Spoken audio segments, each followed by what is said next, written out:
So good choices. Yeah, so Ray, go ahead and start us off with your number 8.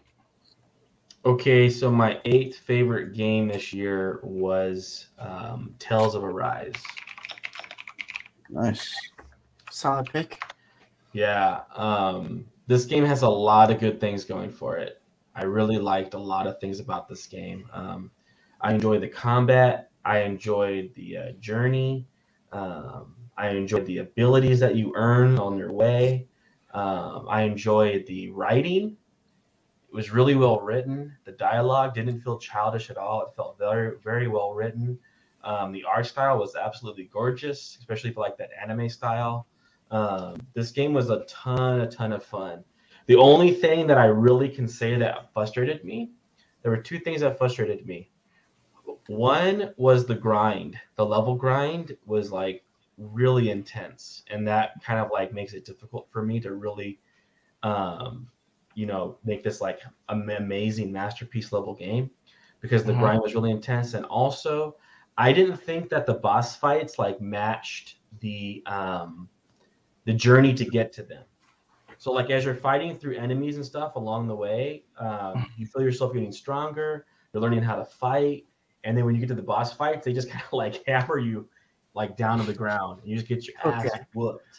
And it's like it was like a disconnect. So it wasn't enough prep for the main boss? I don't think the game did a good job of like preparing you for the boss fights, or what they made you think you were doing a good job at wasn't actually good enough to progress past the boss fights. You basically had to grind for the peons to like one-shot the peons, and you were probably ready for the boss then, right? Yeah, there was like this massive disconnect, because normally in the game, you're like, you go into a zone, if you're getting your ass beat, you're not ready for that zone. You're definitely not ready for the boss. But like you go back and you grind a bit, and you start to get really the guys in the zone get much easier. You're noticing that you can handle the zone, and then the boss is kind of like in turn. Like the boss is a little harder than the zone, but if you're able to get to the zone, then you should be able to beat the boss. That's like a normal standard. But in this game, I felt like there was like a little bit of a disconnect, especially a couple of the bosses. Man, they were like really, really hard. Even to the point where on one of them, I had to switch the game to easy. I couldn't beat the boss. And if you don't beat, and there's no checkpoints, and these bosses have massive health pools, dude. Like they're like 20-minute, 25-minute fights. So it made you swallow your gamer pride, like 25 minutes. And like if you don't beat them, you'll see you spent like 18 minutes, almost a half hour, and you die, you have to start that whole fight over again. So I was like, no, man, there's no way that I'm doing that. I switched it to easy on one of the bosses, and I was happy I did, because I was able to keep playing. Like I just wasn't able to like continue through that boss, but then I was able to keep playing, and I was able to enjoy the game that I liked more, right? Like I went to the next zone. I was crushing the enemies in the zone. I'm like, I don't know why. I feel like I know how to play this game, but the bosses, they just have like such massive hit pulls, and they have a few like unfair abilities that will like one-shot you, and there's like nothing you can do about it. And there's like a damage check where like if you don't damage him enough in time. And I was like thinking to myself, this is impossible. Even when I switched it to easy, I still couldn't get the damage enough to cancel his big attack, even on easy. But the thing was, on easy, it didn't deal as much damage to me, so I was able to withstand that attack. But even on easy, I wasn't able to deal enough damage to, it was like the damage check or whatever to make him, flinch or whatever to avoid that attack he was charging. So that's really my only complaints. Otherwise, this game is really cool. It's a lot of fun. I definitely recommend it. It's gorgeous. It's beautiful. They did a great job on this game. The developers, kudos. Just a couple mishaps for me that made it fall a little bit lower on my list. So that's my number 8. Yeah, that's nice. That's probably one of those games that I would probably add another one to one of the games that I wish I got a chance to play for 2021, because I didn't come across that game. I played the demo though, but that was about it. I was just playing other stuff. It was a lot of fun, man. Yeah. Same here, dude. That game looks sick. Yeah, so I guess I'll go for my number 8. I actually put Returnal for my number 8. I thought that was a beautiful game. I thought that the sounds were amazing. I thought that it was a hell of a fucking challenge to play that game. And I put quite a bit of time into it, not as much as Outriders or anything like that, but I enjoyed the time that I played it. And I thought it was an extreme challenge. And I was up for the challenge. It's just that, so many other games were coming out, and I kind of like I feel like Returnal was like forcing you to spend a lot of time because you have to do so much to get past a biome, and then you know it's like one playthrough. So if anything happens, you might lose your whole position, and that happened to me before. And you know, it's kind of like, you know, you do all of this work and you get to one area and then you might die, and then it's like restarting it over again. So I did enjoy the gameplay. I thought that it was a cool way to do that game and whatnot. I thought that it was still, you know, good enough to be on my list of the top 10 that I played. It's just that I lowered it a little bit because I wasn't mentally willing to just like say I'm not going to play any other game. I'm just going to play Returnal until I beat it. You know what I mean? Like I didn't give it that much energy. So I feel like because it didn't make me desire to put that much energy in it, that it still needed to be mentioned, but it would just, you know, be lower on my list. You know, there was so many other things that I just wanted to play besides Returnal. And, you know, unfortunately that's how it is, but I did want to give it a chance, you know what I mean? Because of all the, you know, the different things that we had seen. You know, there was some people that really hated it and there's some people that really loved it, and, you know, diehards on it. But yeah, so, you know, number 8. Nice.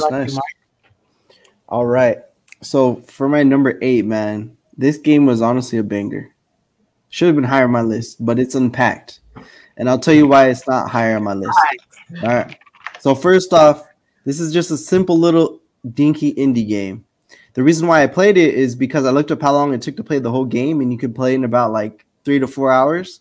So I was like, all right, you know, I could probably knock this out in a couple sessions. So the game starts in your childhood home, and you're I guess you just moved for the first time. And the game progresses. You go from, you know, living with your parents to living in a dorm in college to buying your first, you know, house/condo to having a family and moving to a bigger house. So it's a really cool progression from, you know, being a kid to being an adult. One cool thing too is there's like these iconic items that stick with you your whole life. So it kind of makes you feel like, hey, well, you know, I have an item like this that I've been having since I was a kid. Like it honestly, it brings like a lot of emotions, like just rethinking you throughout your life. You know, other than the feelings, it's a really cool game that if you're OCD, I'm kind of OCD, like you'll have a lot of fun with this. Like, for example, like you're unloading your like chonies and your pants, and I like organize my stuff so perfect. Like, all right, by colors, everything's lined up perfect, and I got some trophy. I'm like, oh, cool, man. This is how I do my stuff at home. But you know, like they just showed books. You could line up all the books, organize. Like, I don't know why, but it's just like a really relaxing, cool game to play, and the art style is incredible. You could take pictures too, so if you like, you know, you organize something, you know, there's like photo mode. But my only knocks on it is there's not much replayability. You could beat the whole damn game in just a couple hours. Oh, shout out to this area. You actually unbox a GameCube, a PS2. So it's kind of cool, like putting your GameCube out there. And then when you get older, you still got your GameCube and your PS2. So that's kind of cool. But you know, so it just showed you when you're a little kid. But it's just a really cool little puzzle chill game with awesome sound, with cool hand-drawn visuals. So, you know, this game, I really enjoyed it. I just wish there was more to do and it was longer, because it's too short of a game, man. It honestly had me wanting more levels. I'm like, all right, man, like, I don't know, but I really like this game. This is my number 8. It's Unpacked. So I recommend you guys try it out. Nice, man. Yeah, I did want to try this one. I actually wanted to have my wife try it. I thought she'd enjoy it, but yeah. You know what? I thought that was another game that my wife might enjoy also, you know, because it's like simple and it's kind of nonchalant, you know what I mean? You just play it and then you can leave it and then just come back later, you know what I mean? And play it. So it seems like it's chill. Nice break. It's got to be pretty satisfying. It looks like when you finish a box and it goes, poofs away. Like you got one box down, you got like 5 more to go. It's got to be pretty satisfying. Yeah, cool. And it has slight puzzle elements. Like when you unbox stuff, when you get bigger and bigger houses, it mixes up like the items in the wrong boxes. So you got to figure out like, oh wait, I have this particular item in my room. I don't know where it goes in my room. Oh, let me check the other room. So it's some slight, very, very, very, very light puzzle elements, but not enough to like, have you looking up walkthroughs or anything. It's all, in your room, you'll find, some detergent. You're like, all right, I'll go put that in the, kitchen or whatever. So, but man, it's a really, really cool game, guys. And I think you should check it out.